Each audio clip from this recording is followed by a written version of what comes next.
gardens are fantastic resources. They provide green spaces in urban environments, give gardeners without land of their own a place to work, and foster a real sense of community. If you if you don't have one in your neighborhood, you may want to consider starting one of your own. Hmm. You need to keep you need to keep in mind, of course, that community gardens take a decent amount of money to get off the ground, and you'll probably need financial help in the beginning. Keep reading to learn more about grant funding for community gardens and community garden fundraising ideas. Getting community garden grants. Getting a community garden started can get costly, depending on the size of your garden, its location, and whether or not it already contains a water source. You could be looking at anything from 3,000 to 30,000 just to get the ball rolling. Before you start despairing, you should look into grants. The Community Development Block Grant Program is designed to revitalize urban areas. Check with your local government to see if your space may qualify. There are countless private grants that you can apply for as well, many of which are listed here. Remember, when you're writing community garden grant proposals, it's not necessary to focus exclusively on the garden aspect of your space. You can also highlight the revitalization of a space, nutrition, improving quality of life, education, or any of the other benefits of community gardens.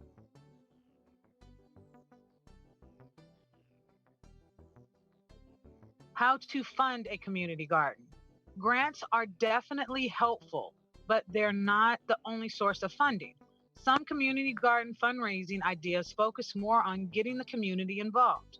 You can hold a bake sale or a car wash, sell seeds and t shirts, or even host a community carnival or fair.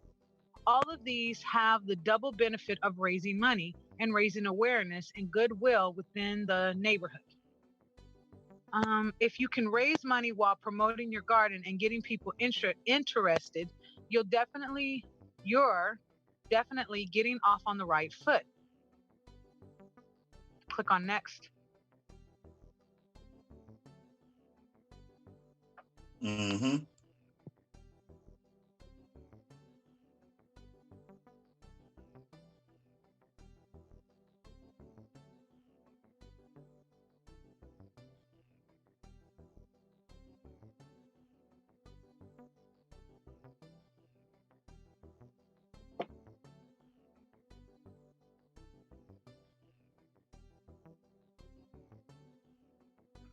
Okay. Is fire escape gardening legal? Fire escape garden ideas and information.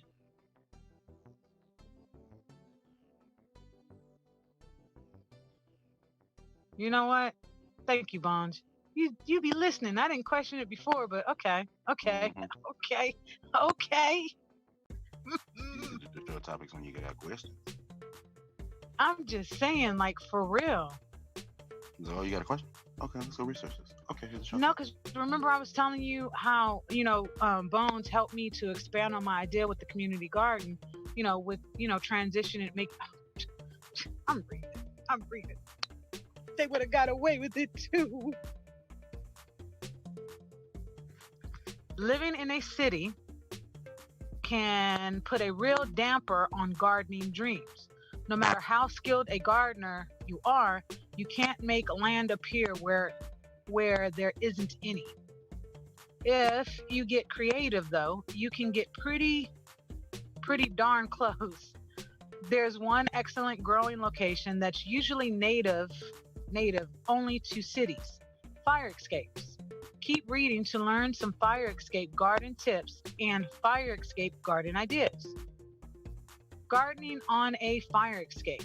There's one big question that needs to be addressed first. Is fire escape gardening legal?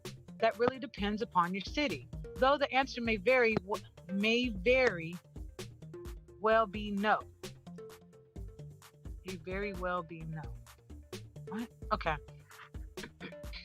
Many gardeners who show off their fire escape gardens online acknowledge that they're not following the letter of the law, but they always make sure to leave a path wide enough for people to pass in the event of a fire. Contact your local city. Contact your local city to find out about local codes and laws before you do any gardening on a fire escape. And no matter what you do, make sure your fire escape is still usable.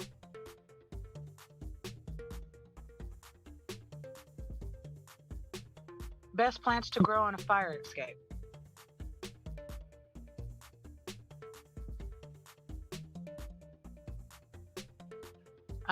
What are the? Can you hear me? Am I on mute? Okay. What are the best? What are the best plants to grow on a fire escape? One important key to remember when gardening on a fire escape is size. You don't want to overcrowd the space, so small plants are best. If you want to grow vegetables, cut and come again crops like lettuce and kale are good choices for utilizing the same space for a long time. Cut and come again crops. Oh, okay, I get it. Hanging baskets on the outside of the railing will help to keep the path down below clear. If you're putting pots on your fire escape, make sure to put saucers under them. Even though water runoff isn't going to ruin any furniture outside, it's a good idea to keep it from dripping down the wall or onto the street below. If you're worried about your neighbors reporting you, it's best to make your garden as little of a nuance as possible.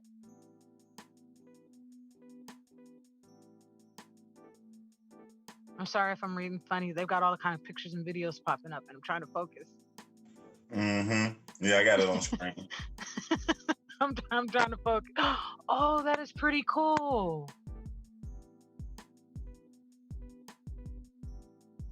Is that real? Oh, what exactly are you looking at? Which one? The picture where it looks like plants coming out of the wall like a frame.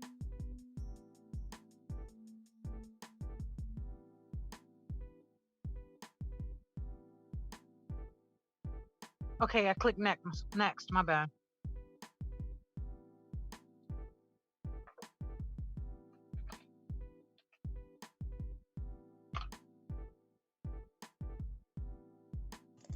Okay, yeah, that picture. Yeah, that's real? Yeah, that's real, yeah. Man, that is really, really cool.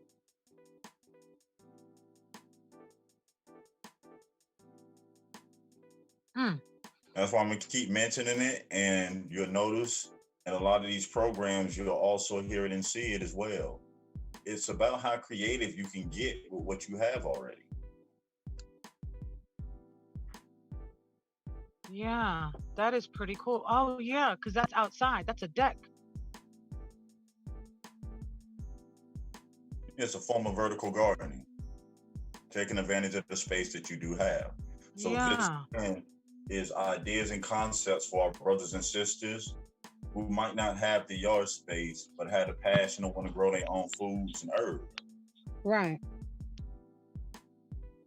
Again, just showing the different possibilities that can be done. Yeah, I was just looking yesterday on what is, because in certain areas, some areas they won't allow you to have a fence that's like more than 3 feet. Or so I was looking into what is okay to put in front by city ordinance, city rules, in front of your property, because that what. Thank you, Bones. Appreciate that. I'm reading. Planting on walls. How to create outdoor wall gardens. Vertical gardening has become all the rage. This may be due to a decline of single-family housing, a desire to do something different, or an attempt at whimsy and the unexpected. What vertical gardening does is maximize space and utilize areas that are not traditional planting spaces. increasing the growing square footage. Planting on walls is only one Planting on walls is only one way to garden upward. Planting on wall. Planting on walls is only one way to garden upward, but it is a good use of an already existing structure, and there are tons of ways to make it really pop.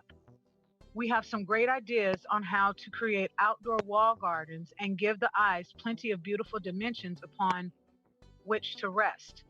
Using walls, using walls in the garden.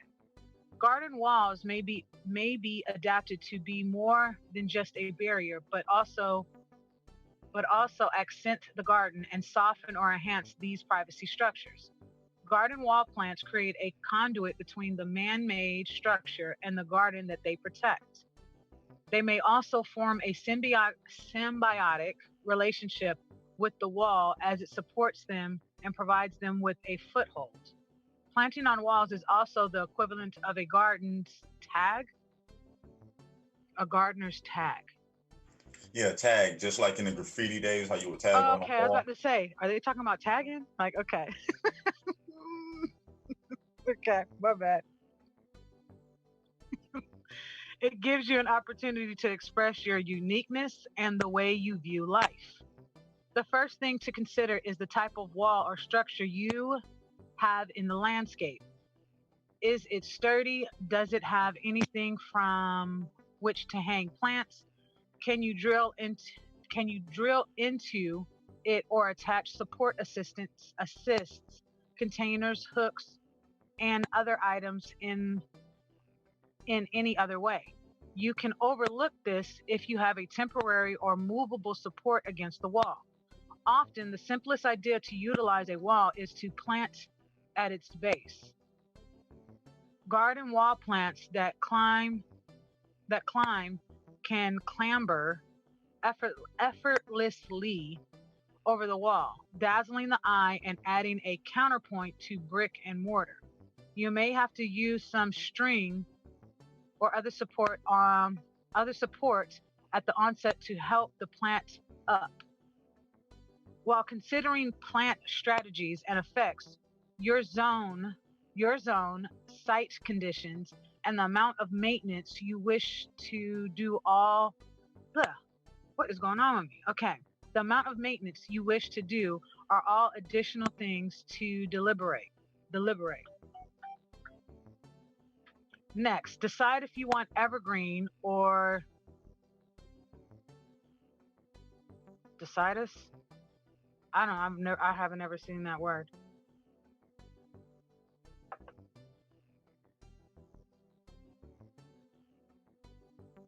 What is it?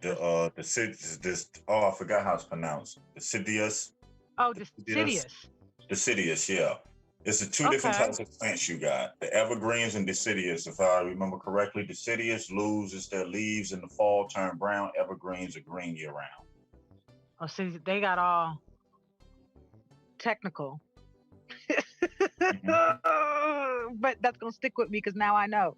I know the difference in the two. I didn't know that. Okay, it's gonna stick with me. Okay.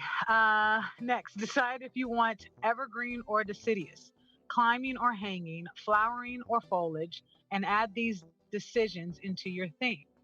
If you opt for climbing plants, make sure you have enough height for the maximum size at maturity the plant will become. Additionally, if you will need to prune the plant, the height of the wall may be an issue unless you want to get up on a ladder annually. Hanging plants may Hanging plants may be in baskets, planter boxes affixed to the wall, and pots that are tucked into cracks and niches or artfully and discreetly planted on the top of the wall. Hooks that fit over the top of the wall can hold a container disguised by the plant. Wait. Hooks that fit over the top of the wall can hold a container disguised by the plants and some moss tucked in around them to hide the supports. Okay.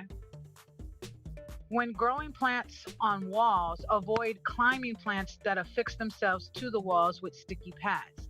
These scar masonry and can rip up mortar if damaged, or if they need to be pulled away. Yeah, basically any plants that embed themselves or attach themselves as they grow. Like poison ivy? Yeah, Gotcha. had the ability to wrap around and overtake the structure. Mm-hmm. Okay, types of plants for walls. Using walls in the garden as planting areas expand your options in the home landscape.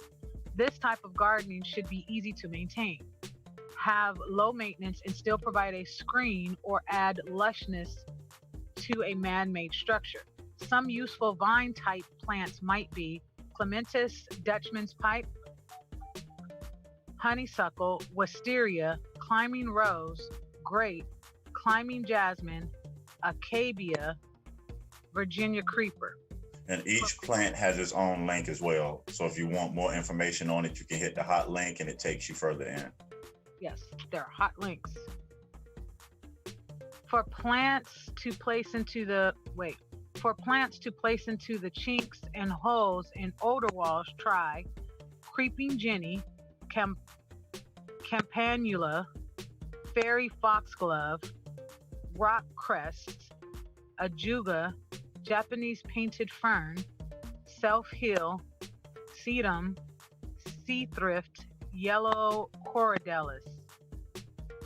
If you choose, and those are hot links too, if you choose to mount a container of some sort, you might use succulents, ferns, annual flowers, herbs, lettuce, and other small non-root vegetables, small ornamental grasses, small perennials.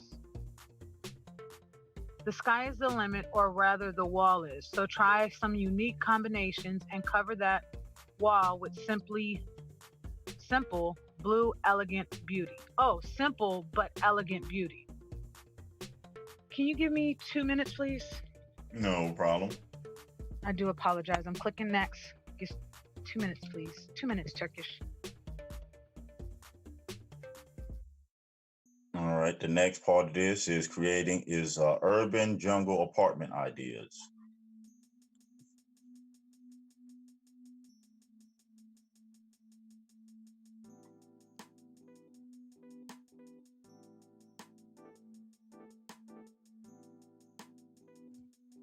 Living in a small apartment in the city doesn't mean you have to live without plants. Create an urban jungle apartment space to enjoy the benefits of soothing nature right in your home. And this isn't limited to apartments, of course. Creating an urban jungle is something you can do in any setting. How to grow an urban jungle. Growing an urban jungle is essential. Just picking the right plants for indoor containers and providing the best conditions so they can grow and thrive. Here are some indoor jungle ideas and tips to get your creativity flowing. Use what you already have to arrange plants. Bookshelves, windowsills, for instance, are great for staging points for jungle plants. Use hooks in the ceiling for hanging plants and to create more vertical plant space. Create different layers and textures. Put trailing plants up high, tall plants and small trees on the floor, and more compact plants at all levels, from the ground up to the shelves. Don't neglect the bathroom. A few tropical plants in the bathroom will benefit from the humidity and give it a spa feeling. Get the conditions right. Make sure you understand what your plants need in terms of humidity, watering, temperature, and fertilizer, so you can help them thrive. Choose low maintenance plants if you don't have a lot of time. The jungle will quickly wither if you use plants that need a lot of care but aren't prepared to put in the time.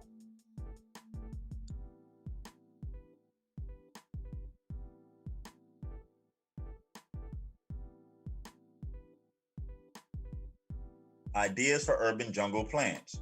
Any plant that grows well indoors and in a container will do, but some plants are more jungle-like than others. Has examples: fiddle leaf fig. The fiddle leaf fig plant screams tropical oasis with large leaves and sprawling vine-like growth. Peace lily. For beginners, peace lily is a tough plant to kill. It needs regular watering but will bounce right back if you neglect it for a while. It has large tropical leaves and pretty white flowers and can grow quite large. What's that? Philodendron? This is another great choice for newbies or for a low maintenance garden. The pretty foliage trail, so philodendron is good for hanging planters or for high shells. Next is, what's this? Sansevieria. For striking tall foliage, try this one. Snake plants have long, spiky, upright leaves and are easy to grow. Pothos has beautiful foliage and comes in a variety of colors and patterns. It doesn't need a lot of light, so you can brighten up dark corners with it. Succulents. A cactus or other succulent is not exactly a jungle plant, but it will provide more visual interest, and these plants are very low maintenance.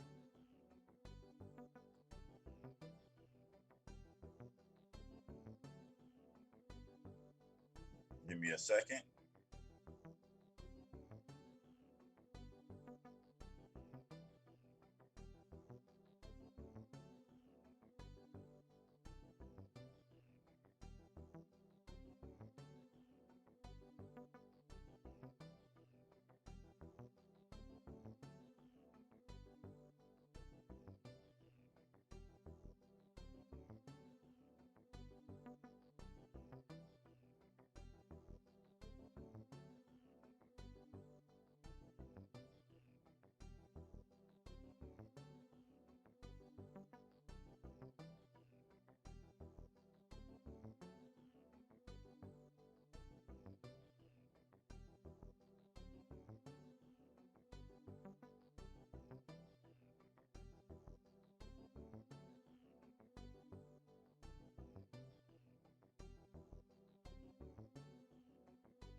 All right, sorry about that.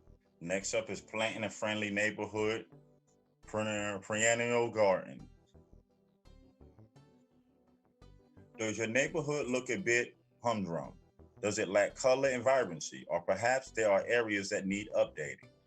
Like near the entrance to the neighborhood, planting perennials garden for the neighbors near the entrance is one way to make the neighborhood more welcoming. Another way to rejuvenate the looks of your city block or suburban housing development involves landscaping with neighbors. With this type of project, you can plant perennials in the neighborhood to not only add sparkle, but also create a sense of unity. In a day and age when neighbors rarely know each other, this type of project can bring neighbors together. Engaging in a community-wide perennial garden for neighbors project can also improve property values. and attract home buyers to the area. Here are a few examples which illustrate why planting perennials in the neighborhood is beneficial. Update landscaping improves the market value of residential properties as much as 12%. Weed-free mulch perennial flower beds project the image of a well cared for community. Potential home buyers want to assure their investment won't be in an area where house values are declining. Next, widespread use of flowering perennials in the neighborhood reflects a safe and prosperous community. It shows residents are comfortable outside their houses.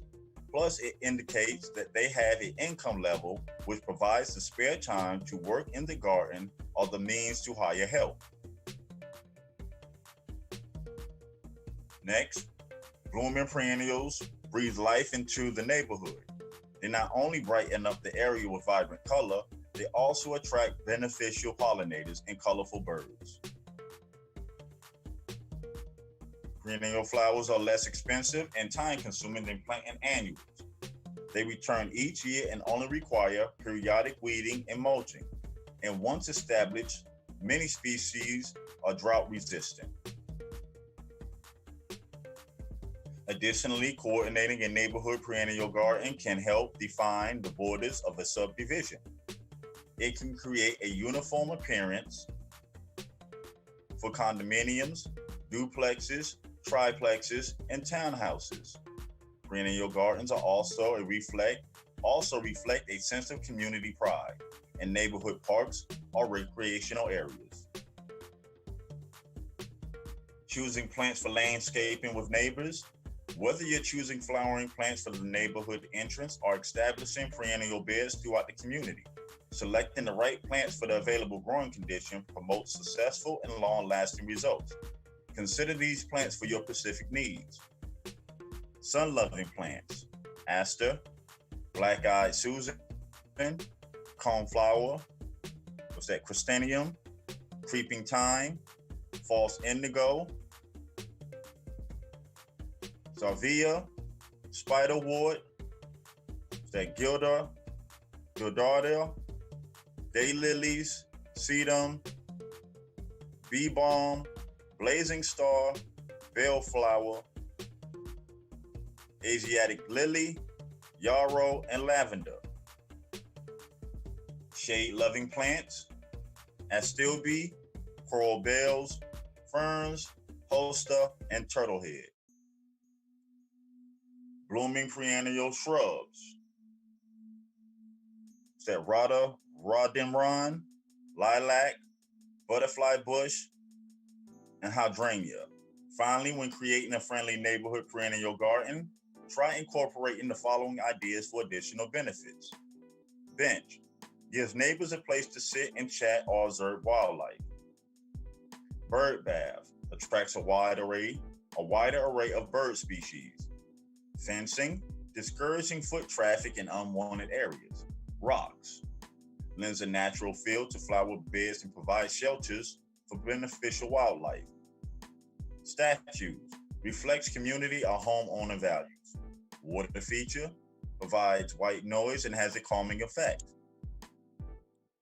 Lastly, before starting a neighborhood perennial garden, it's wise to contact your homeowners association or community planning commission for permissions, rules, and possible financial assistance.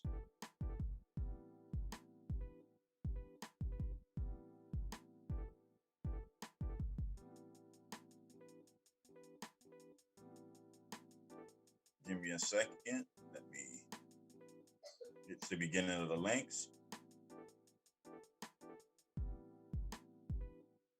While I do that, anyone back on the panel have any questions or any thoughts on what we read so far?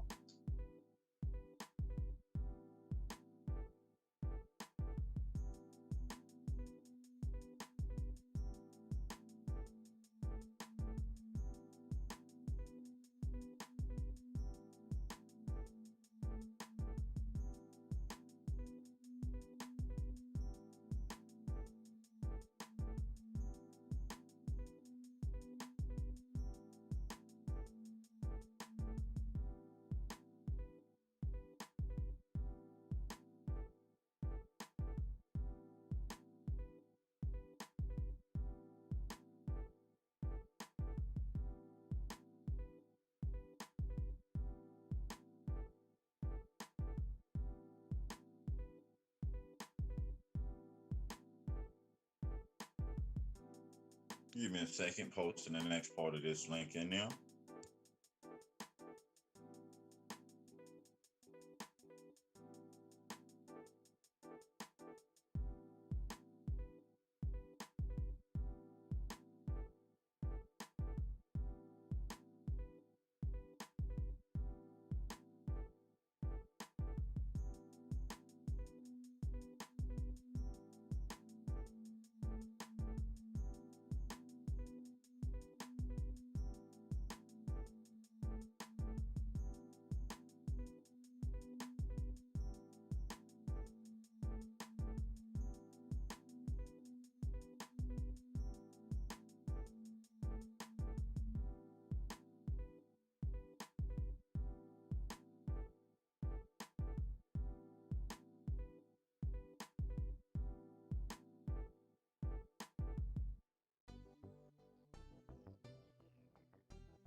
All right, sorry about that. Got the next link posted in the chat.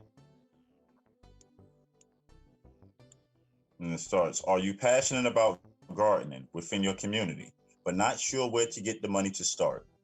Have an existing school or community garden that could use a little extra funding to really take off? Well, to begin with, community gardens shouldn't be complicated. They should be fun and rewarding for everyone. A place to nourish healthy communities and support gardening and education programs. After all, an education that begins in the garden can last a lifetime, promoting healthier lifestyles and a number of other benefits. Gardening Know-How is pleased to announce our school and community garden sponsorship program. Gardening Know-How, in conjunction with many generous sponsors of the Gardening Know-How site, have donated towards creating this sponsorship program. This year, we will be awarding 20 sponsorships to 20 elected gardens. Each sponsorship will be $4,000. So whether you are a school looking to involve children in the process of growing a garden, or simply wanting to contact with others while adding visibility and mentoring to a current or prosperous community garden, our GKH sponsorship program would like to be a part of that venture. Don't let the idea of managing a school or a community garden keep you from reaching its full potential. We would like to help your garden grow. If you are interested in seeking a possible sponsorship for your community garden project and would like to apply, we encourage you to do so simply. Tell us why your school or community garden would be the best choice. Send your application letter to sponsorship@gardeningknowhow.com.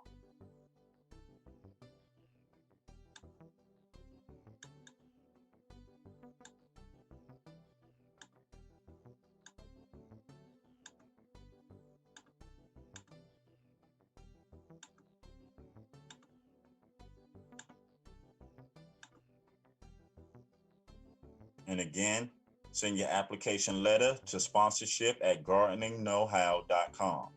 Unfortunately, we are only able to support a small portion of the total number of sponsorship requests received.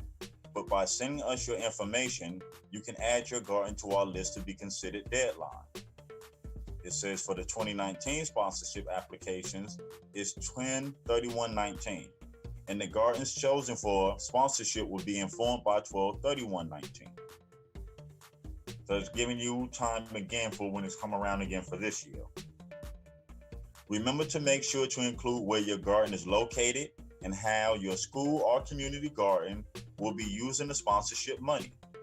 If your garden is given a sponsorship, you will need to either post a small sign in your garden, letting your community know that you received a sponsorship, or you will need to make an announcement in a school or community newsletter.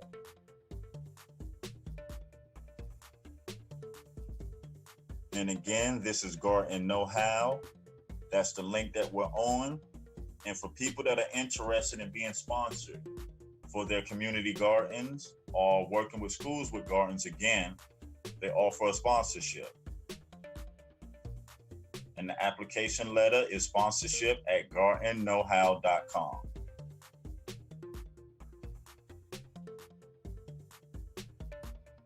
Give me a second, I'll pull up the next link.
And again, this is another page on the site about Okay, my bad. No problem. Thank you so much. Do apologize. No problem. I'm on the section on the site where it's asking a gardening question. Okay. I have a section on here where basically looking for some expert advice to help you with your garden. You have come to the right place. Simply fill out the form below and one of our friendly experts will answer your questions. Questions are typically answered in about 24 hours. And as you can see, again, this is the page where if you have questions and they can lock it down to your zip code and area for your farming questions. So again, if you need professional advice on anything, this is another free site that you can use for information and tips on getting your community gardens or basic gardens developed and giving yourself a better chance to make sure they're successful. Again, there's thousands and thousands of programs out there, but they do you no good if you don't apply and use them. You have something you want to add on, Gabrielle? Oh, they don't want me asking questions because I'm going to ask them. I want pictures too because I got some ideas for the fireplace, the outside of the fireplace. I got some ideas for some windows. Oh, I could create outside windowsills. Like extended windowsills? Yeah. I'm all for creativity. And again, all the information that we'll be reading this rising comes from www.nlirvinpainter.com. gardeningknowhow.com. Again, that's www.gardeningknowhow.com. And it's the same link that's already in the chats.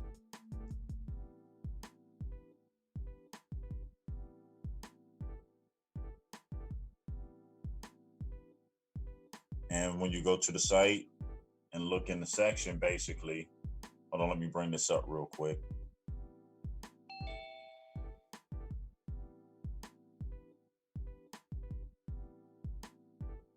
Mic check 1 2 1 2.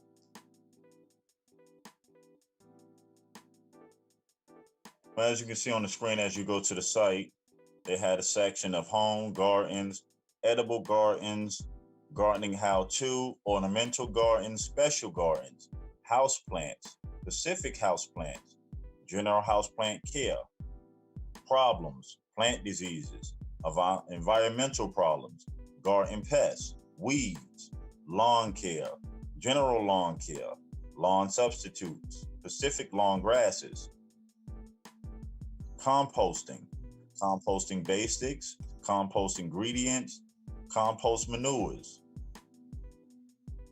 What's that? Vermicomposting, gardening help. They have a blog. They have a gardening companion garden app. We already seen the Ask the Question, to where any question you have towards gardening, you can email it into a professional and it will be answered within 24 hours.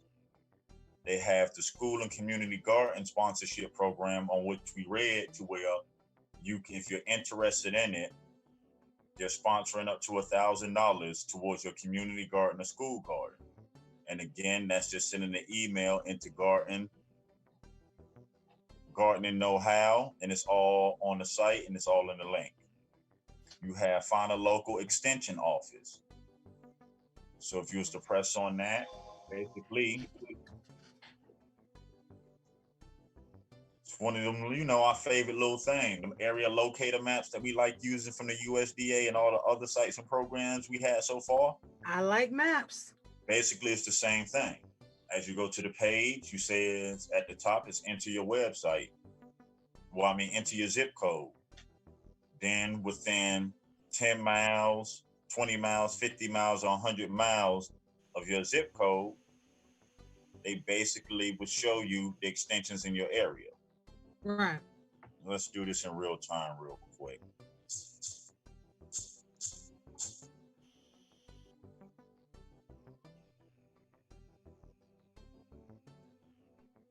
And as you see, I did it for my area, and automatically it comes back with the Tift County Extensions Office.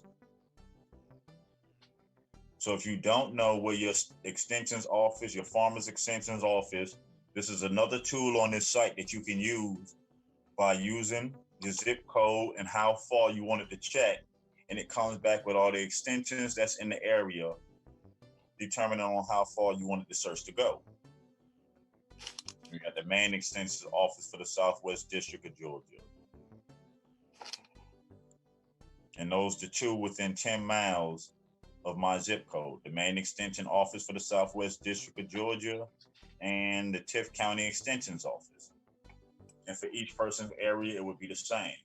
Again, another tool that if there's information or something that you're interested in doing, again, proof you don't have to do it blindly, and proof that there's help out there. But then again, it does you no good if you do not take the time to inform yourself and then apply the information. Right. So again, the name of the site is Gardening Know-How, www.gardeningknowhow.com. The link is already in the chat, and I'll put it right back in there one more time. So if anyone came in late, they can also have access to it. And I will put a link to it in the form on the website. Again, gardeningknowhow.com. Tools, tips, and access to professional advice on gardens, walkthrough for community gardens, whether if it's on a fire escape, if you live in a rural area, a more compact area, if you want vertical gardens, untraditional gardens. It's a site full of just gardening information and different entities that you can contact for help.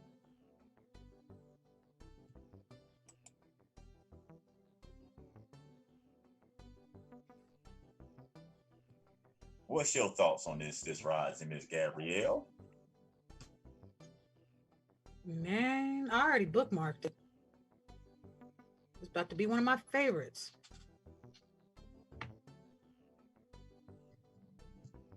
Again, Look. showing that we can accomplish this if we set out with the to actually accomplish, build these gardens, build these communities. The tools are here. Yep.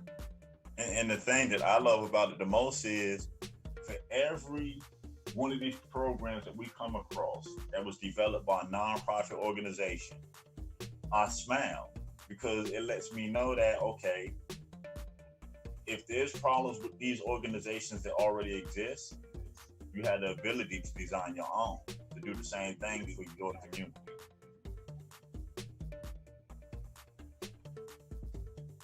No, I tend to see it as a win-win. You just have to apply it and be creative with it.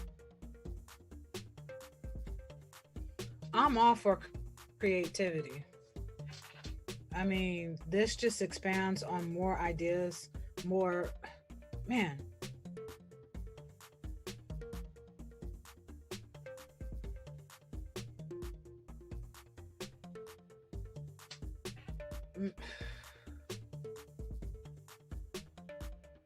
Thank you for this link. This is extended education for me. This is extended education.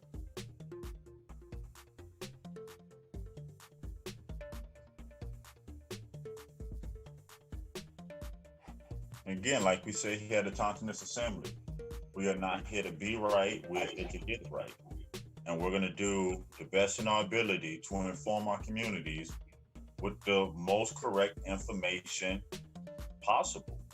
So when they make their decisions and their choices, they're armed with truthful information. Right. They're armed with information of programs and things that they can do right now, that you don't have to wait a month, 6, 7, 8 months, a whole nother year for somebody to come around for you to implement these things right here. It just takes you working with members in your community.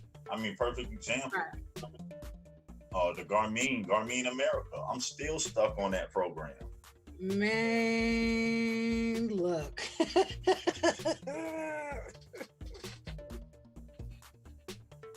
I mean, the majority of my meetings yesterday was about that. Informing a lot of our sisters who are into business in the area on how they can team up and take this course that's beneficial and giving them access to a microloan. You know, it was tiring, but it's well worth it. Because even out of that, if out of a group of 25, if only 4 of them do it, then it was worth it. Absolutely. Because you never know who these 4 individuals are going to influence, and the people that they influence, who they influence, you know, and keep moving it forward. Yep. And I say that's why I always say, don't waste your time on trying to get everybody behind this.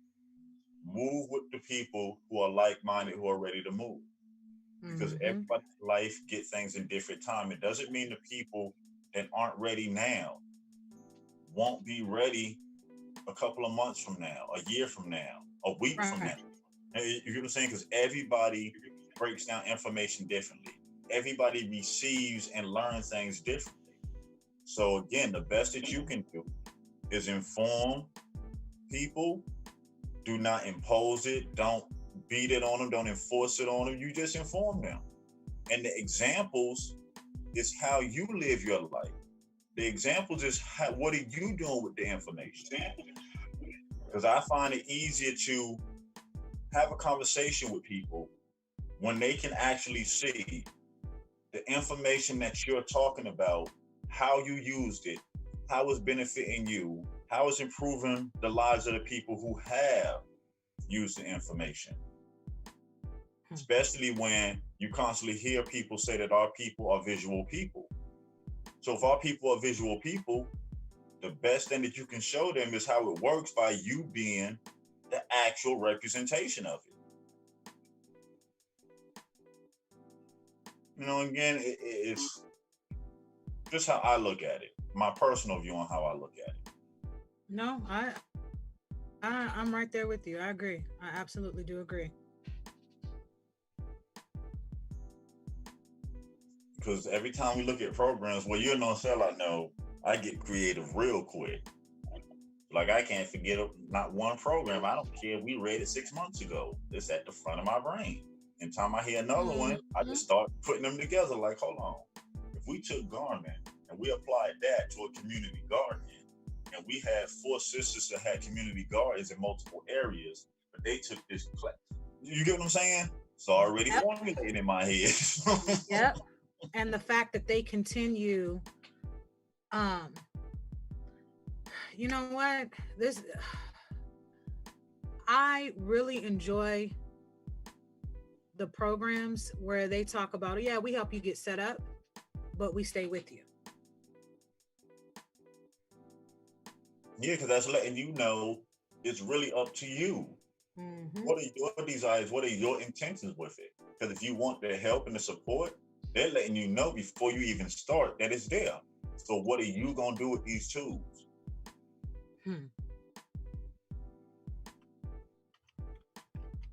What you going to do about it?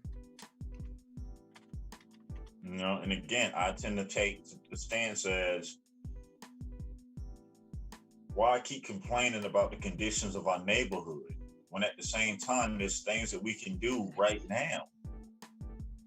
I mean, while we're doing this show, completely right after we got off the show, there has been times we got off the air. We dive into information and programs and things. So it shows that it can be done again. And I know it gets boring and repetitive, but it's on us. It's on us to make better choices. It's on us to want to inform ourselves, to want to do our due diligence as individuals to vet the information that we get, to make sure that it's practical, that it just don't sound good and magical, that it's something that can be actually implemented in multiple communities. Not plans to where it's an anomaly where this happened to work and it's a 50-50 chance that it might work for another community. No, life is too precious to risk it that way, especially when it's not your own. So wouldn't it make sense in these situations to do further research to make sure that the solutions that we offer to our communities are solutions that they can tap into, that don't put them in the worst situation after? That's not a 50-50. Something that they can take back home and they can pass on to the members of their community. The information, where the source is for individuals can read it for themselves, because everybody has a different interpretation. We got to stop thinking that, one person's interpretation is good for everybody, because 4 people can read a book and everybody will get a different interpretation of that book. Mm-hmm. Your perception change depends on what side of the room you're standing on. And I've always used this analogy. You have 2 people in the room. The one person, that's a 9 on the floor. The other person is a 6. Who's wrong? No one. They're both right. Because they see what they see because of where they're standing in the room. They have 2 different perceptions from where they're standing, from the information they have gathered along the way, from the personal experiences in their life.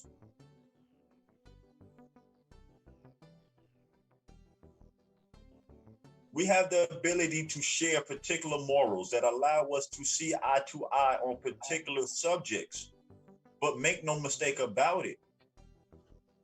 We all have an individual way of thinking and going about things, likes and dislikes. And it doesn't mean that you shed that to become a community. You embrace it. Because the beautiful thing about this, when you have people that have different understandings and different experiences, and you form a collective, you have a stronger collective now.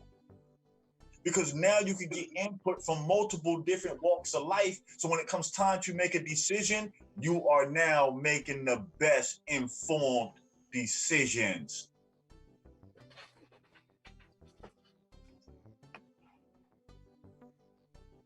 We are individuals when it's time for us to fix up our individual conditions. But we do that so we can link back up to reform and rebuild our communities. The strength is in the community, not in individualism, because the individual can be removed simply. It's just one. But remember, one community consists of millions of individuals who all don't have to like each other, who all don't have they don't have to have the same faith, spirituality, whatever you want to label it. They all can have different tastes in clothing and food. But the one thing in common that they have is they know in this community, we have a need and responsibility to the members of this community.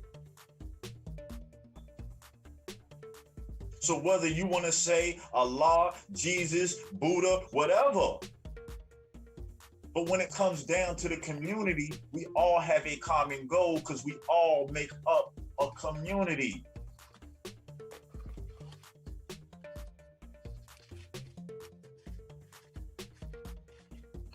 We done got it so twisted, we too busy minding others' individual personal business than actually minding our community business.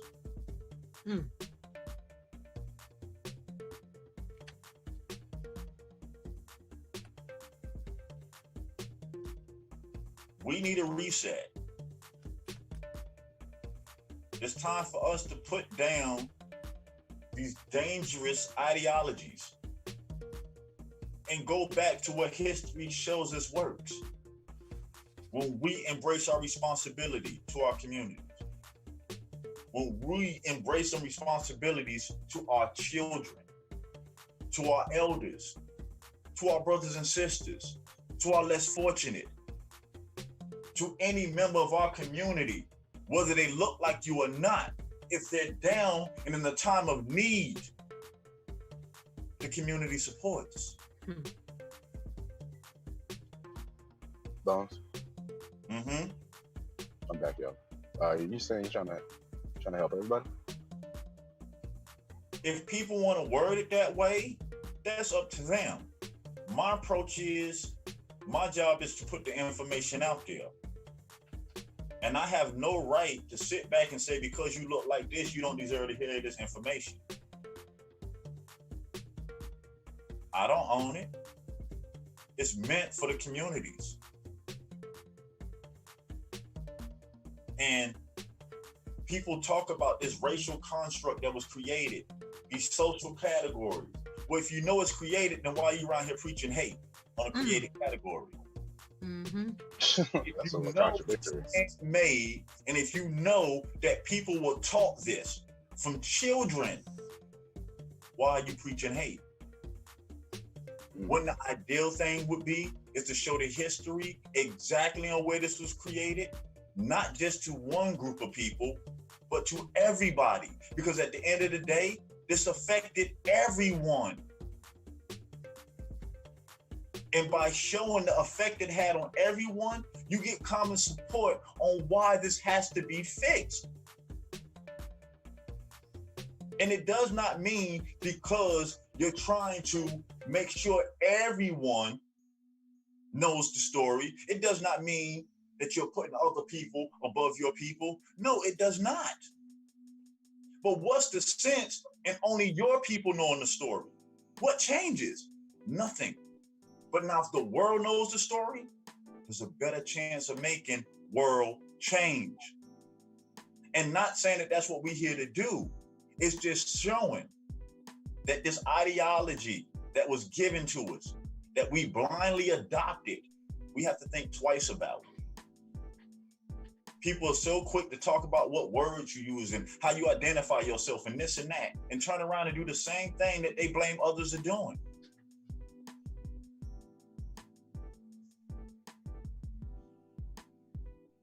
The problem is, as long as we identify people as these separated, man-made, created classes, you will stay stuck where you are.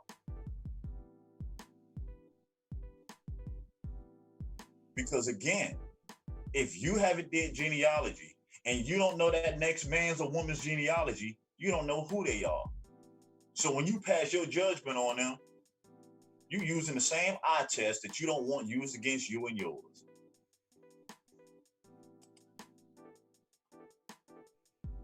It's time to put your personal feelings aside, because what you feel personally doesn't mean diddly squat when the community is involved. The needs of the many will always outweigh the needs of the one or the few.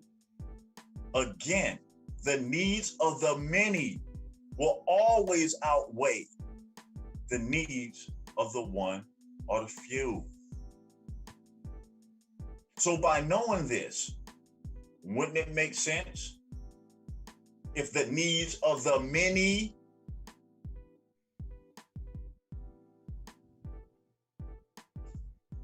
people say they study history? Well, let's go back to the 60s. Martin Luther King's biggest push happened because of what? Was it because he isolated and was only talking about one group of people? Or did it change when he realized, by me including all these people that's in this poor class, I have a better chance of making a dent, getting heard, and sparking the spark that's gonna make change?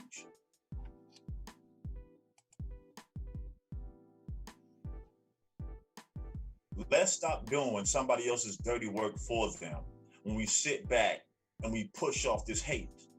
Hate begets hate. That's all you're gonna gain from it. And it doesn't mean that you gotta walk around kumbaya to everyone. No, it does not. What it means is you need to do your due diligence on researching on who you are and where you come from, so you have a better understanding on how you should be maneuvering in this lifetime. But that again is up to each individual. No one can tell you that. And anyone who tries to tell you that, you need to walk away. All you can do is give it your best. And anybody asking for more than your best, a waste of time. So again, it is simple, brothers and sisters.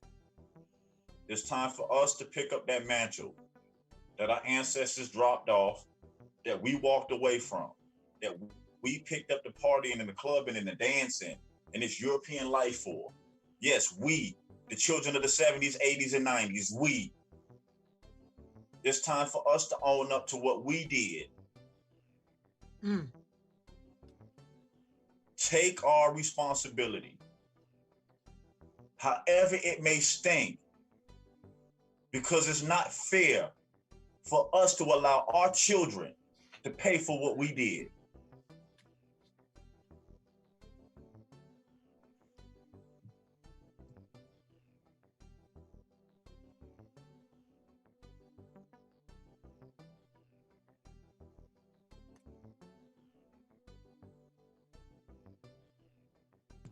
It's time. There's no way around it. You can joke, laugh, play, metaphoric jokes, call names all day, but you got a choice to make.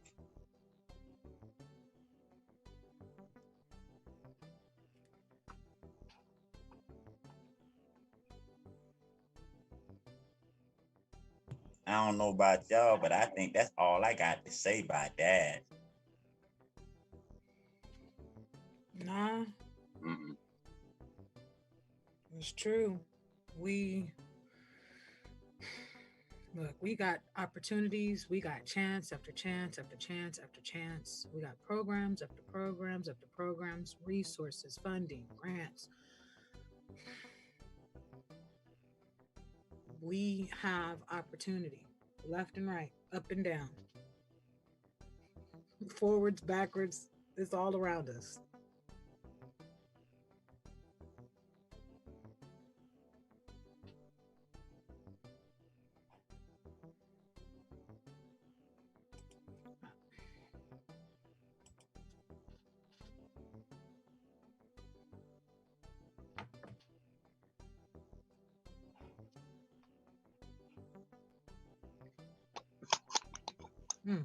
Questions, comments, concerns, and or corrections, email us at consciousnessassembly@gmail.com. Hit us up on the Zoom link or the call-in number anytime after the show is over with, even at midnight. If you have any questions about these programs, these grants, proposals, business plans, all of the above, we out to help you. Gotta get him to do this mascot thing, man. I'm telling you.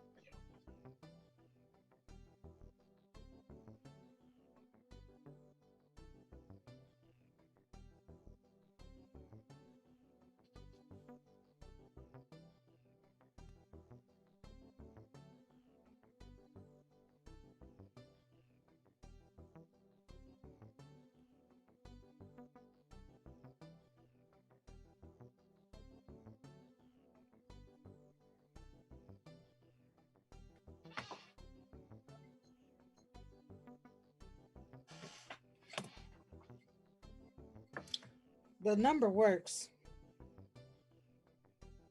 The email works.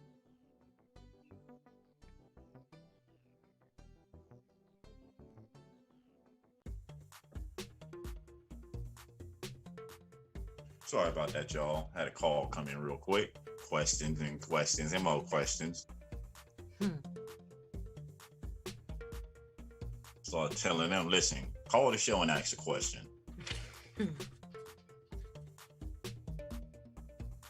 You're gonna be answering that question again another time. I think I'm gonna start walking around with a clipboard. Put all your questions in the clipboard, and I will answer them all at one time on the air. Not talking to 10 different people about the same subject.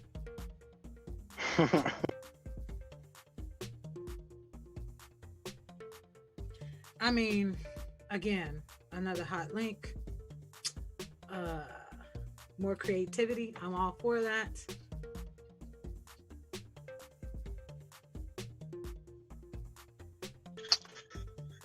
Gabrielle, what kind of ideas would you have for people who are felons that are, it's hard for them to get a job? Just off the top of your head. Are they wanting, have they all, is this coming from like they have skills. They have skills, but they can't use their skills. Start business, start a nonprofit. Actually, and tell them, listen, So if they're going to start a nonprofit, even an LLC, because truth be told, that doesn't limit you from creating a business, establishing a business. Oh, really? Nope, it doesn't. And I say this because I was actually looking at specific, geared toward in North Carolina, what would, crazy enough, you're asking me this question. Okay. So I was looking up for some information with some conversations I had with a couple of people who were worried about their past preventing them from, being successful in the future. So I was looking up some stuff, and I'm assuming all states have, but having, if they have felonies, it does not prevent them from actually creating a business.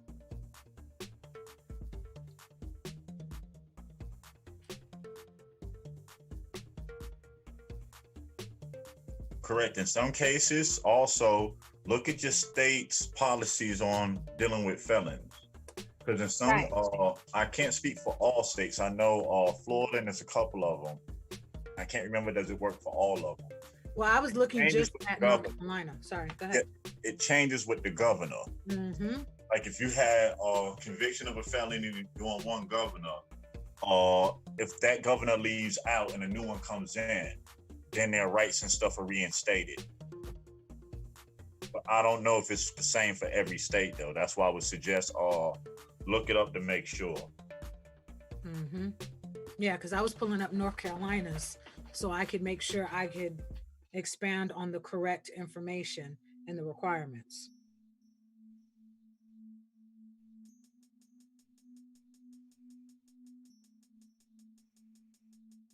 I mean, we don't have no more questions in this Roger. We can go ahead. Salutations and let the relatives get on by this hump day. Oh, shoot. Salivations. Peace to the panel, peace to the chat, peace to the silent majority. Continue on your genealogical journey. Do your genealogy. Anyone telling you not to do it, I don't know, something wrong with them. Know who you are so that no one can tell you who you are. Again, the truth is it's not stranger than fiction. And it's very important to me. It is very important to, in doing your genealogy, it really truly expands and gives a better knowing to where we are now, the things that, you know, were implemented or may not have been implemented with the place that we're at now, and being able to do genealogy to know the truths and the who's. It definitely gives you a different perspective. It broadens your mind, and it definitely opens up the world. It opens up the world to definitely look different. The world got a lot bit bigger to me. So yeah, continue on your genealogical journey. Know who you are so that no one can tell you who you are. Pass that information along to your children so that your children know who they are and no one can tell them who they are. Pass that information along, share it with your friends, with your neighbors, with your family. I don't see the need to know it and not pass it along. I mean, help is help. Sharing is caring. So yeah, continue your genealogy. Don't stop that. Census Day was April 1st. Doesn't mean that you can't still do the census. Do the census. Again, the envelope says it is required by law. The website says that it is required by law. But don't just do it because it's required by law. Also do it so that you can count. So that you can count. Doing the census affects funding, period. So when you really think about it, for 2010, all the people that didn't participate in doing the census, those areas didn't get the funding that they needed because people didn't count. People didn't raise their hand. That's how I equate it. So filling out the census is the same as raising your hand for roll call. Here, it affects funding, it affects programs, period. So if your area isn't getting the funding, take in consideration what happened in 2010. If your area isn't getting programs, think about it. What happened in 2010? Who did or did not participate in the decennial 10-year census?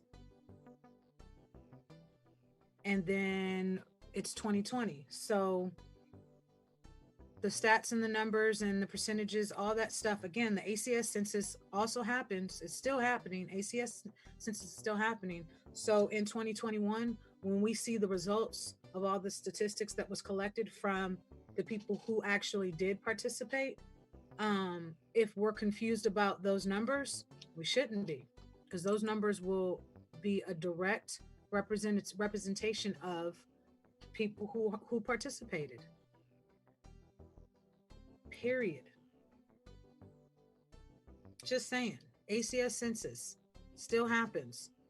ACS census gets sent out to selected addresses, not selected people, selected addresses. So if your address is one of those addresses that is selected, your address, you are the representation for your neighbors, for your community. Fill out that census. Make it count. Make yourself count so that we can count.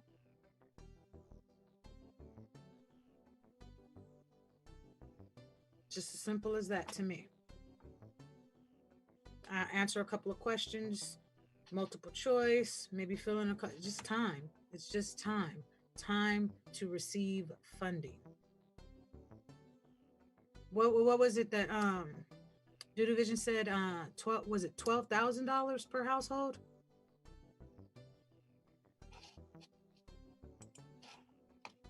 Can you hear me?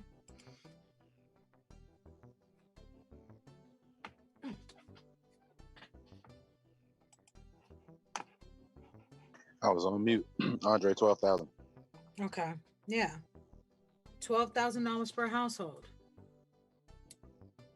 Just saying. That's if we participate. So why wouldn't you do it? Just saying. Get actively involved. I get with everything going on right now. Just city council meetings are recorded and put. I know here they have a Facebook page and a city website. Get those notifications. Know what's going on. Know if it affects you, if it doesn't affect you, if it affects your neighbor or doesn't affect your neighbor, if it affects your community or doesn't affect your community. I mean, just get actively involved. We as individuals are responsible with what knowledge we obtain and what we do or don't do with it. So yeah, the choice is definitely ours. So what you gonna do? So get out there, get actively involved, get actively aware. Peace to the panel, peace to the chat, peace to the silent majority. Shout out to you, double cousin. Appreciate your wise words. You never do that. Well, we're gonna go with excuses again. You gonna go with concussions again, you said? We're gonna go with excuses again, because I mean, again, the world just got a lot of bits bigger, and yeah. Excuse me as I kiss the sky.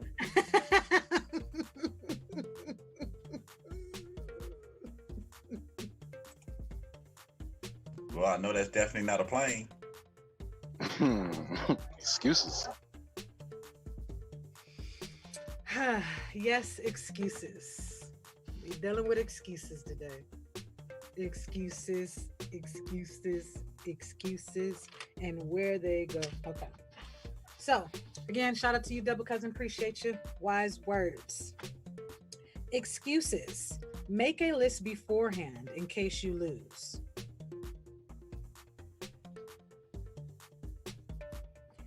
Excuses. It's better to offer no excuse than a bad one.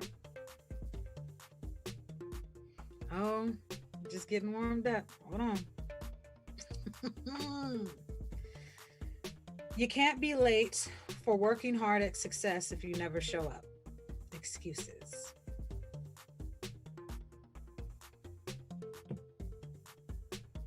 Excuses.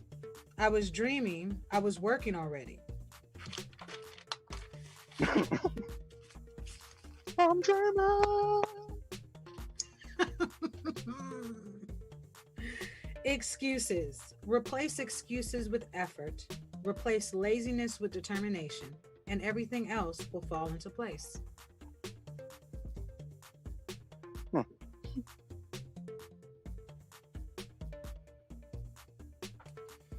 Success and excuses do not talk to each other. So if you give an excuse, forget about success. And if you want success, forget about excuses.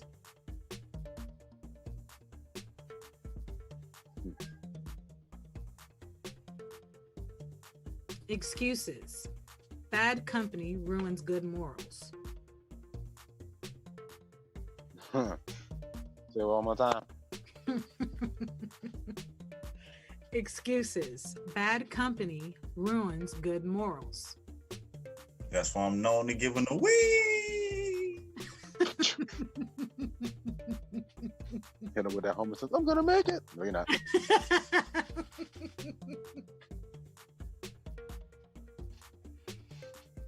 Think you're gonna make it close. No. Every excuse is a choice to fail.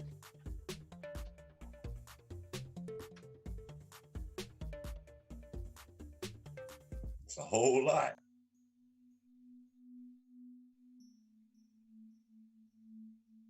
Never blame, okay, excuses. Never blame another person for your personal choices. You are still the one who must live out the consequences of your choices. Excuses. So you better Huh? to just say it again. Still the one. You said read it again? Look, one more time. Okay. Excuses. Never blame another person for your personal choices. You are still the one who must live out the consequences of your choices. Excuses.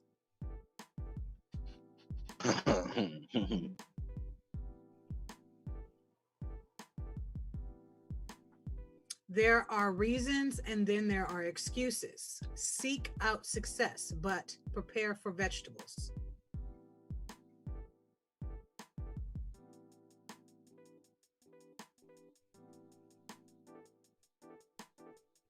Sometimes you don't need to hear their excuses or what they have to say for themselves because their actions already spoke the truth.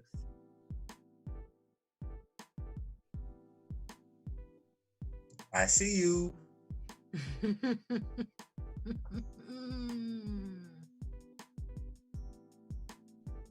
Excuses. I couldn't work. I got sick because I ate cat food instead of tuna and was deathly ill. That sounds like your fault. Yeah. We need you to go ahead and now you gotta get rid of the cat. Now it's a problem. Because I don't know about you. I'm not opening and eating nothing if I don't see the label first. Sorry, Charlie. That's on some grandma's board. Or you sleepy.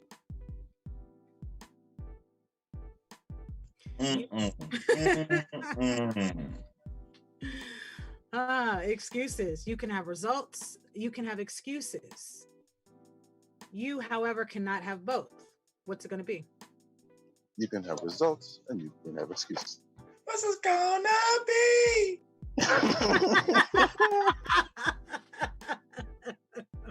No.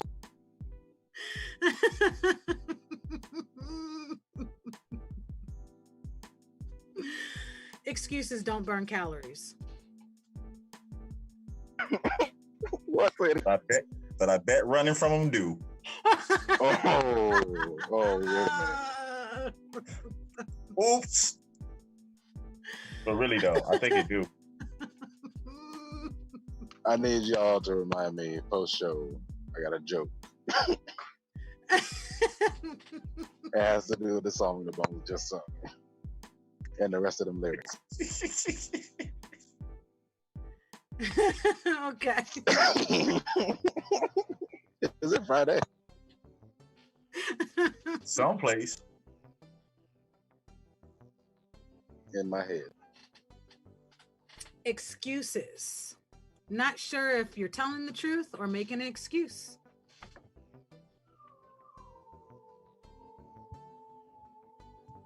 They let you know exactly how That's they too feel many. about that one. They say, "Oh, That's too many. Oh no! Wait.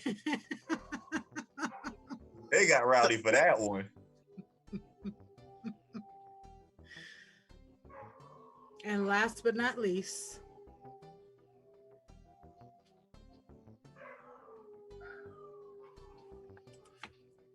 See, they just said hit them where it hurt.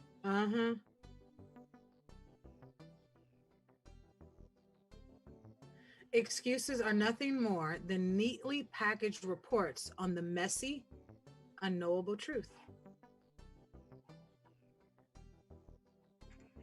Clean up. Like I said, messy. Messy.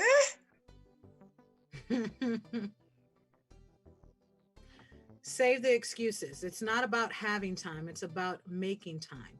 If it matters, you'll make time. Oh, yes, you will. Sure will.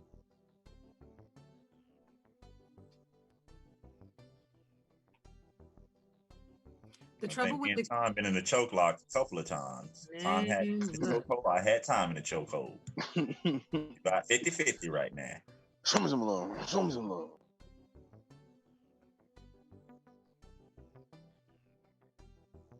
I can't clean. I don't know. I forgot to clean that. Okay. The trouble with excuses. The trouble with excuses is that they become inevitably difficult to believe after they've been used a couple of times. I know I've said that one before, but still. Yeah, I think that one can be repeated like every day because some people got same excuses from like 3 years ago. I'm just saying though. Yeah. Yeah.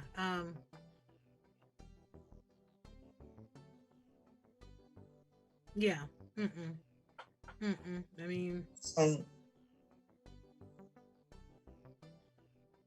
regardless, no excuses. You can't unhear what you hear. You can't unsee what you see, and you can't unknow what you know. So, no excuses.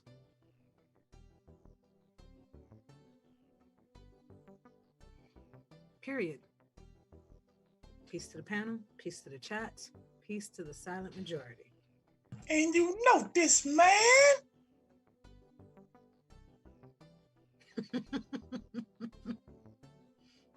Oh, last one. Excuses. In your defense, you were left unsupervised. You almost got me with that, but I almost had an expression on it that I'm not supposed to have. You got to be more careful. Has to be more careful. Getting close. You can look at with the Birdman hand rub. He getting Gabrielle. You had one, I had one, and now it's bonus. See, I got the chance to clean it up real quick. All I can say, Gabrielle, is man. He just backed right off of it. There's the ledge. I'm going away.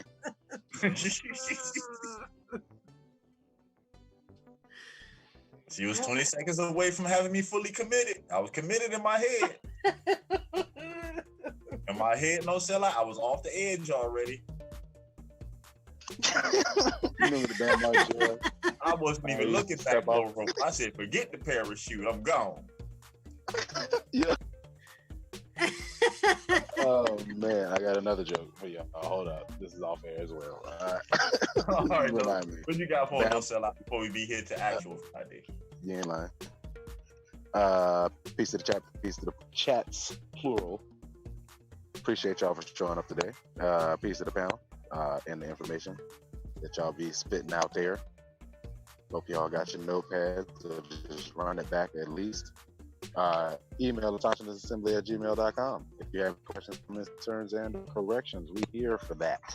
All right, Zoom link, call-in number, we here for that.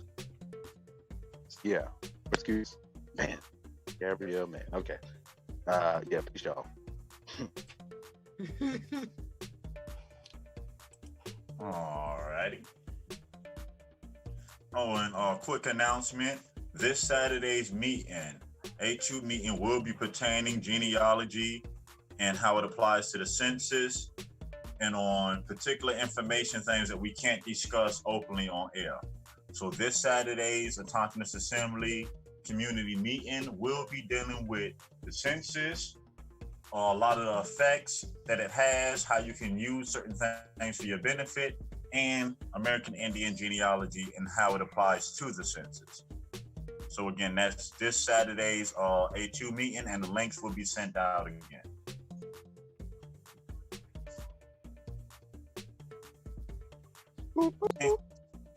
And like we say, thanks again, Gabrielle and No Sellout, for the work that you put in. the active chat, the silent majority.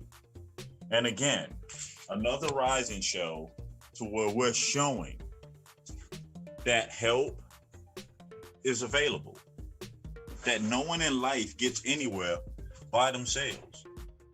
That if you choose, that there are mechanisms in place for you to rebuild your communities. And as we've been saying and gonna keep saying, for those who say it don't work, or you can't do this, or you can't do that, there's a simple question. Bring your proof. What's the alternative? Keep it the same? Run the same pyramid schemes over and over and over? Cut deals with known scammers and expect people of the same community that these scammers hurt to go along like it's cool? It's time to do better. And it's time for us as community members to demand better. For those who put themselves in position to represent us. And if they do not represent us the way that we seem to be fit and just, then we put people in that will. We have to take some form of pride in how we are represented in this day and age. And before you can sit back and start pointing at the fingers on, well, white men did this and white men did that, stop, because you still have a choice. How many of our people chose to turn down the money not to play that negative character? How many of our people daily walk away from deals because they refuse to compromise their integrity for their communities? They refuse to sell out the places of where they come from. When are we gonna stop listening to fairy tales and pick up what actually work? The majority of this stuff that you hear is not real. You hear it's faking and stuttering. Because if something is foundationally solid, there is no guessing. If something is foundationally solid, you don't have to stumble and stutter when relaying the plans and the outlook to communities.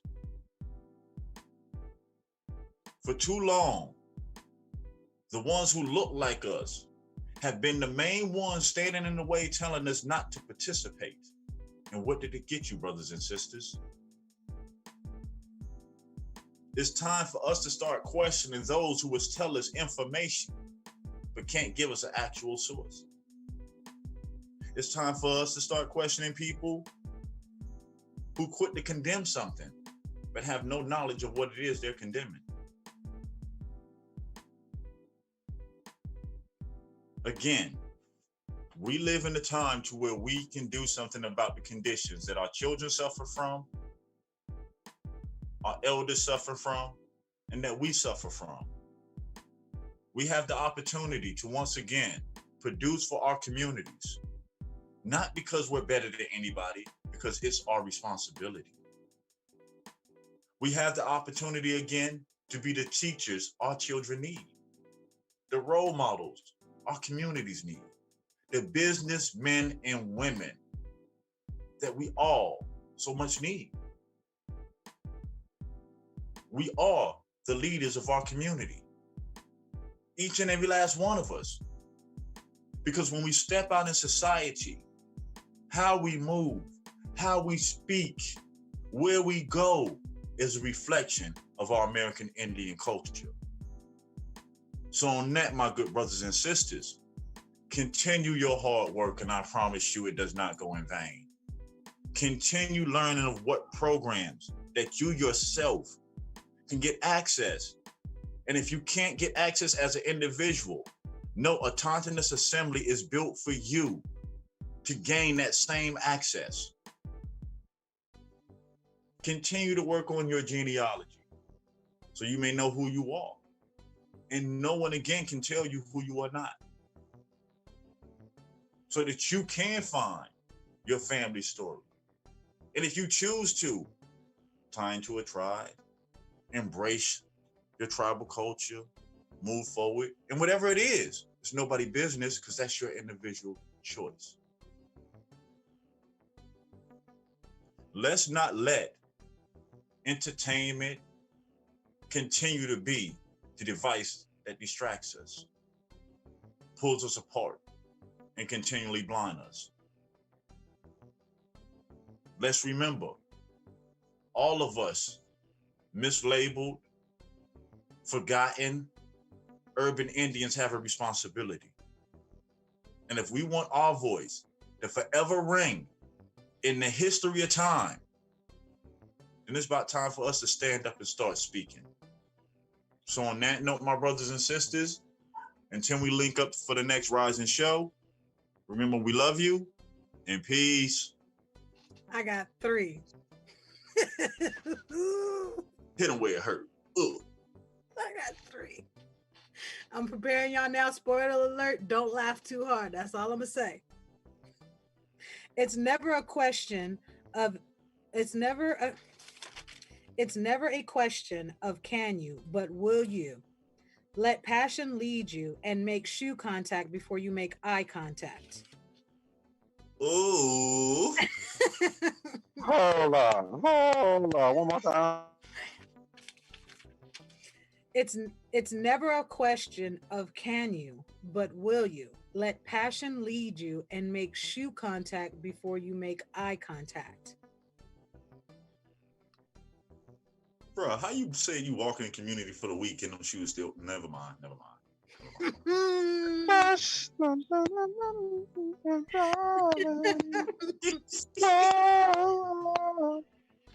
Okay, hold on. Number 2. Excuses. Did their brain take a laxative because there is a lot of crap coming out of their mouth? Hey, never mind. I can't say. Never mind. Hold on. One more time. Yeah, please do. Okay. Excuses. Did their brain take a laxative because there's a lot of crap coming out of their mouth? Fill in names here. Blank, blank, blank, blank, blank, blank, blank, blank, blank, blank, blank, blank, blank, blank. All right. Y'all ready? That awkward moment when you're wearing Nikes and you can't do it. I'm sorry. Man, they gave you the option and everything. You couldn't even. It ain't the shoes, bro. It's gotta be the shoes. It's gotta be the shoes. Exactly. Man, oh man. Peace out. It's actual talent. It's not the shoes. It's actual talent. Man, when you find that out, dun dun dun. Ouchies. And that's when he knew. Peace, y'all. Log on.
Warning, warning, warning. Hard hats, pickaxe, shovels, boots required.